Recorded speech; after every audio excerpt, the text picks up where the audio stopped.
Hi, everybody. This is CRJS 5810, and we're looking at Henry, Portrait of a Serial Killer. And so for this copycat crime course, so we're looking at individual media and environmental factors. So we're dealing with Dr. Helfgott 2025 or 2023, I'm sorry, framework, copycat framework, and also leaning on Surette 2022. And then it's McNaughton's movie 1986. So when I think about it, um, I, it's it's difficult for me to process this movie. I'd never seen it before, and I've watched it a couple of times before I even dove into any of the material. And it was very um, disorienting. And I'm still disoriented from the movie. And I think that's the whole point. Um, and so without the frameworks, um, I feel unable of processing this movie.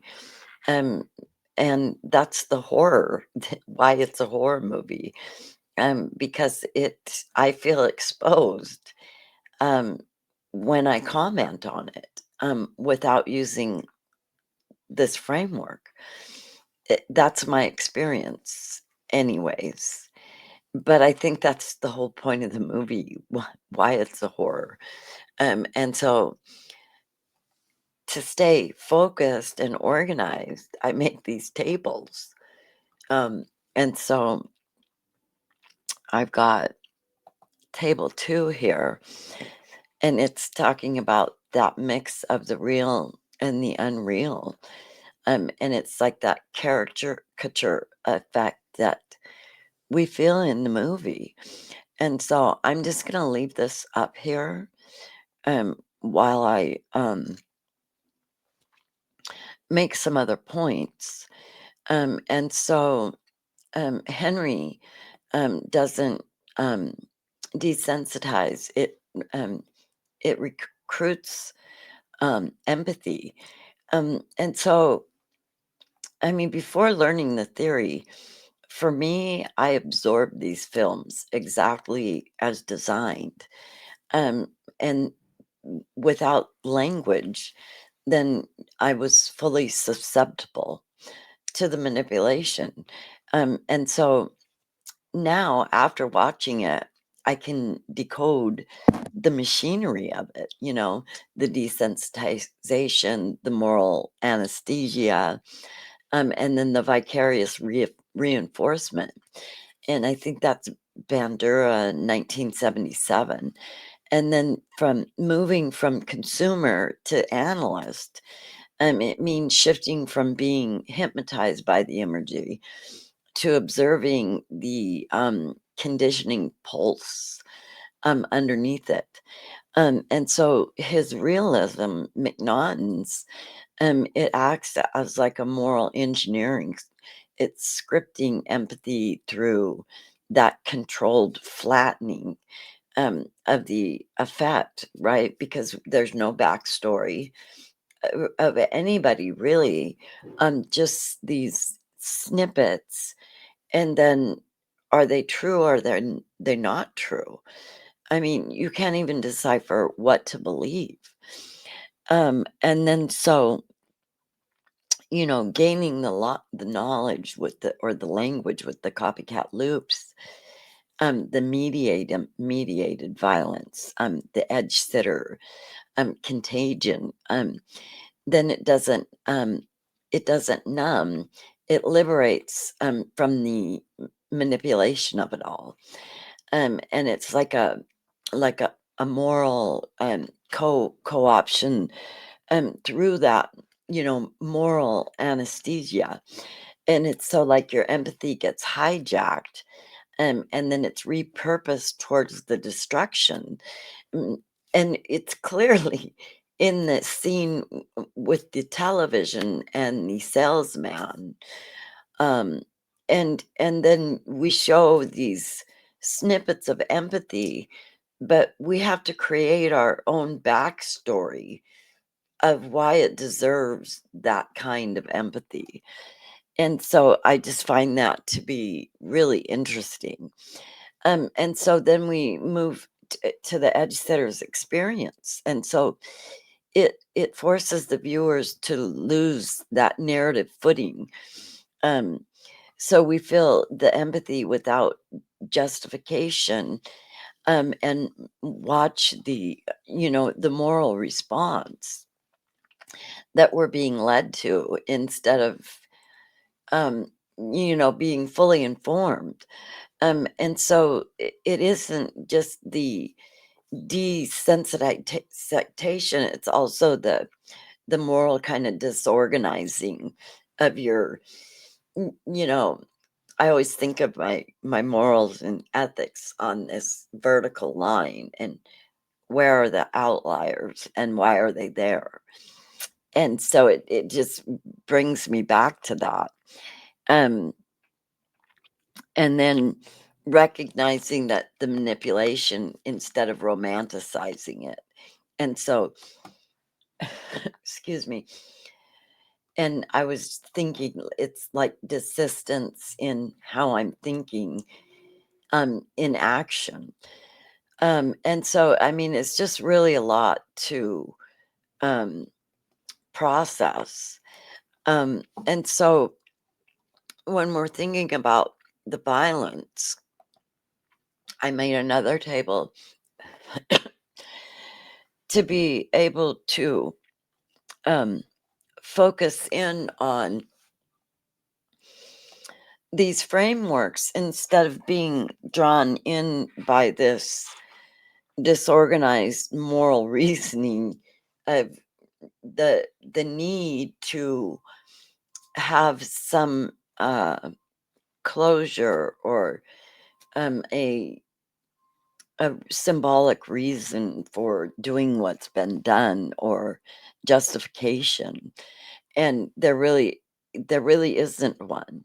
And I think that's what, for me, makes me feel so, off kilter when even trying to explain it.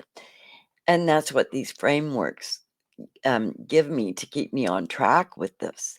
So the cinematic violence versus the experiential. And so we're talking about with NBK and Taxi Driver and Seven, that violence is, um, uh, stylized. And so it gives you the moral scaffolding, and the detached observer, the music, the lighting, stylization. And then you go over here to, the experiential violence with Henry, devoid of structure, it's a moral vacuum, leaving the viewer to fill that in order to figure out what's going on, or um, which way you're going to choose in viewing this. And this movie wasn't made for, it's targeted towards, subculture. If you think about it, I don't know if that was intentional, but it's definitely, a movie that is, um, the where the edge setters lie, right? Targeted at the environment, the people that I suppose would be, um, interested in even, digesting this type of media. And I haven't researched that, and so that is opinion, and I just want to make that really clear. So, but I want to get back on track, and this is exactly what I mean about the disorganization and the feeling of being off kilter when trying to, talk about this movie. At least, anyways, that's how it is for me. And so let's see, where do I want to go back to? So McNaughton's intent with the movie here with Table One is he wanted to make a horror film. And I discussed how I thought about what the real horror was. And so his realism turns violence into the contagion and the environmental virus, not a moral failing. And like I said, the no backstory, there's no excuses in it. We have to fill those in. And so, and also we have to think about when this movie came out. And it came out with an obsession with serial killers. And we were coming out of the Reagan era. Um, Martinson's, Nothing Works in 74. And all of this stuff has a whiplash effect, I guess, to describe it. So, it's not just one thing. And I think that's what why we're talking about environmental, because we have to talk about the era of the time and what society had been dealing with. So anyways, does Henry mitigate or exacerbate the copycat effect? Well, so with table three, it exposes imitation, but it doesn't glorify it. Henry and Otis, they're spontaneous genesis of the media attention types. They perform for their own camera. The violence becomes content, their feed. This is before social media, TikToking. And then Becky's role, she's the audience instead of the film, watching, horrified, yet participating. And so that's the contagion. And the violence spreads through just the watching. And that's what Dr. Helfgott has made a point in her lectures and her literature. And so Becky's watching them, and then we're watching her watch them. And that right there is a feedback loop. It's like an algorithm of horror before the internet ever existed. And then so Dr. Hefcott asks, what combination creates the runaway train towards copycat and what halts it? And so individual identity diffusion, fantasy proneness, moral disengagement. And this comes from Surette 2022. And then we've got media, constant exposure to the cold, detached scripts of violence. The environment, it's the isolation, neglect, subcultures that normalize aggression. And so together it's the perfect storm for imitation. And so what halts it? Empathy and meaning, possibly. Um, when people can emotionally connect to the victims or contextualize harm, the glamour collapses. And so if the violence stops being thrilling and starts feeling meaningless, then the train derails into emptiness. Mm. So, and then I have an additional reflection, and it's about the emotional manipulation. And, even Becky, the syrupy sweetness, the every woman, coded as safe, her on that phone call. She was like America's sweetheart, kind of. And then when she reveals that she's been an exotic dancer, I don't know how to. And there's the biases exposed, right? And so it's that uncomfortableness to sit with. Um, and so it subverts the stereotype, and suddenly she's not the deviant, she's the only human one in the film. it's an odd dynamic, but it's also a a copycat effect within their, home environment.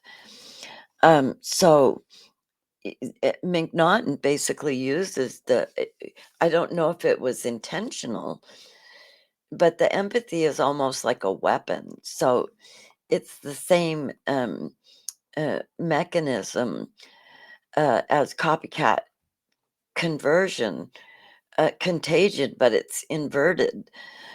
So, I mean, without this framework and honestly, these questions, um, I I would have had a very difficult time sticking to these topics and or these categories and whatnot, and being able to discuss it because the way this movie pulls you in, and you have to make assumptions, and it makes you a part of it in order to describe it.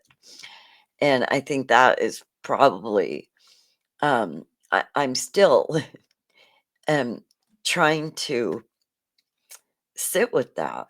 So thank you.